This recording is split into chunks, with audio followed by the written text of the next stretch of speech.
In this video, we're going to cover all things communications, planning, stakeholder management, and during our incident response, it's highly advised that we manage our stakeholders. So we're going to have to ensure that there's adequate stakeholder management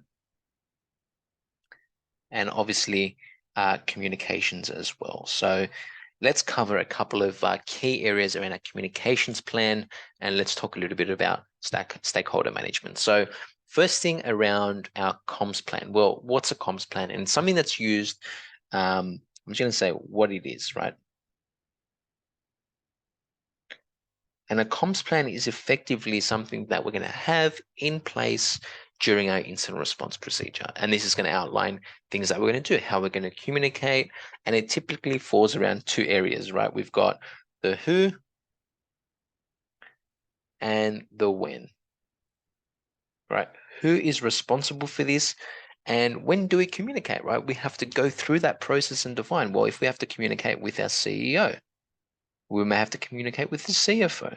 Maybe there's an external entity, part of the organization's executive team that we have to communicate with if there's a breach or if there's something going on.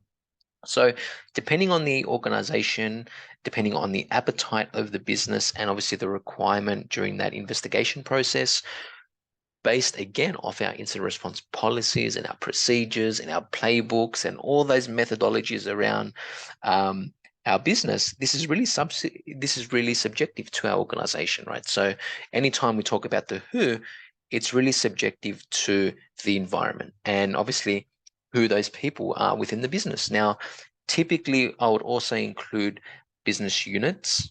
If this is let me just write out business units. I would have the key divisional heads out of those organizations, such as maybe sales director or marketing director, or maybe it's underwriting if we're an insurance firm, right? And these are all key people within those certain divisions that can then go away and then communicate with their teams and so on. So rather than me going communicating with everyone down here, I can maybe pull in 10 people and say, across a half an hour spectrum, give them all a rundown of the incident or what's going on. We all come together through our crisis management plan, define what we're going to do, and then we know who's going to be affected and what we need to do. So there are key points here that sometimes it may be affecting a certain department more than another department based on what that incident is or what that investigation process looks like. So we can't really know that for sure unless once we start identifying and analyzing that specific case. So then we jump into the when, and the when is all about when do we communicate? Are we doing maybe daily? Is it, event based? Is it critical based? Is it, hourly?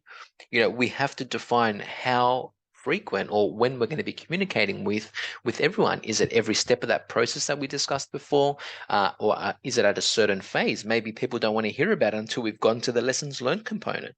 And that could be something normal within the organization. And each of these areas need to be role played and rehearsed and understood based on the expectations with, again, your executive team here, because they're going to be the buy-in to this process. So they're going to be informed if anything occurs, and it's ultimately going to be falling down on them as well. So the communication across the entire business needs to be there, and typically containing information around the who and the when, and ensuring that we're responding to incidents. And obviously we know who to communicate with as well. So typically when the incident response team goes away and does the investigation, they too know who to communicate. If this is maybe a very technical or very specific requirement, maybe we've got certain escalations that have to happen before it gets to the executive team. So this whole communications path, this program here, all that needs to be defined and pretty much outlined and obviously rehearsed, understood, and again, detailed and defined around who is going to be what, who's going to be doing what, and ensuring that we don't lose track of who not to keep in touch with. So ensuring that's all defined. So when we talk about stakeholder management, the last part is, well, who should be involved in that process or that program, right? Well, it's typically all stakeholders who need to be informed or who would need to be on the same page. And it's usually the best thing to, and I'll say, when I put stakeholders down here, again, I kind of referred to this sort of component here when I kind of go, well, if we have to usually have everyone on the same team, I rather have that because I rather get everyone together and say, look, we've gone through an incident. Here's what's going on. Here's what's occurred. Here's what we're going to do about it. Here's what's potentially going to cause an issue. That way, if we need certain representation through different departments, then we have that, because then if we break this out, we've got our executive team, and then that consists of, the C-suite essentially. So I'm just going to put C-suite. And then in that room, you'll have obviously the CEO, you'll have the CFO, the COO, and fill in the blank risk, the chain of risks, right? You may have the risk officer, etc. So you kind of have to build out what this kind of looks like. So from the executive team, you may have our IT security team.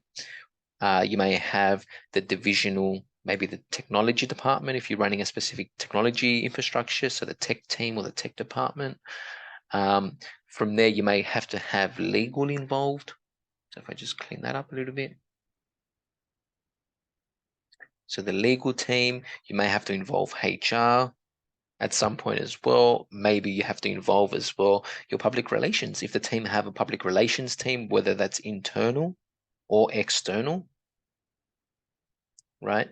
They're going to have to be involved, because then they're going to have to handle how that communication goes out to obviously the external parties as well. So information that gets released, how are we going to handle the public relations component as well. So each of these phases have its own very specific people that we have to deal with, role play, run these simulations, determine how we're going to be doing every part, or how we're going to do how we're going to be doing our communications process. So they're typically the kind of people that you would involve during the breach or during that incident response process. Again, this is quite subjective to the organization. I've had organizations that we have to get very specific on pretty much a crisis plan, and you've got every business unit kind of has to be informed, with the culture of the business is quite high. So meaning the security appetite cannot be delayed and things like that. So we had to involve every single component based on that. And then the communication had to happen quite rigorously, because at the time we've got to do that maybe hourly, and we don't care if it's a trivial update. Everyone needs to be informed and updated on what's happening throughout the entire investigation process. So depending on how that looks, again, for the organization, role playing these activities, understanding the roles and the responsibilities and the outcomes of that, and ensuring everyone is on the right page together. So that's pretty much it when we talk about stakeholder management and communications. I hope you've enjoyed this video, as always. See you all in the next video.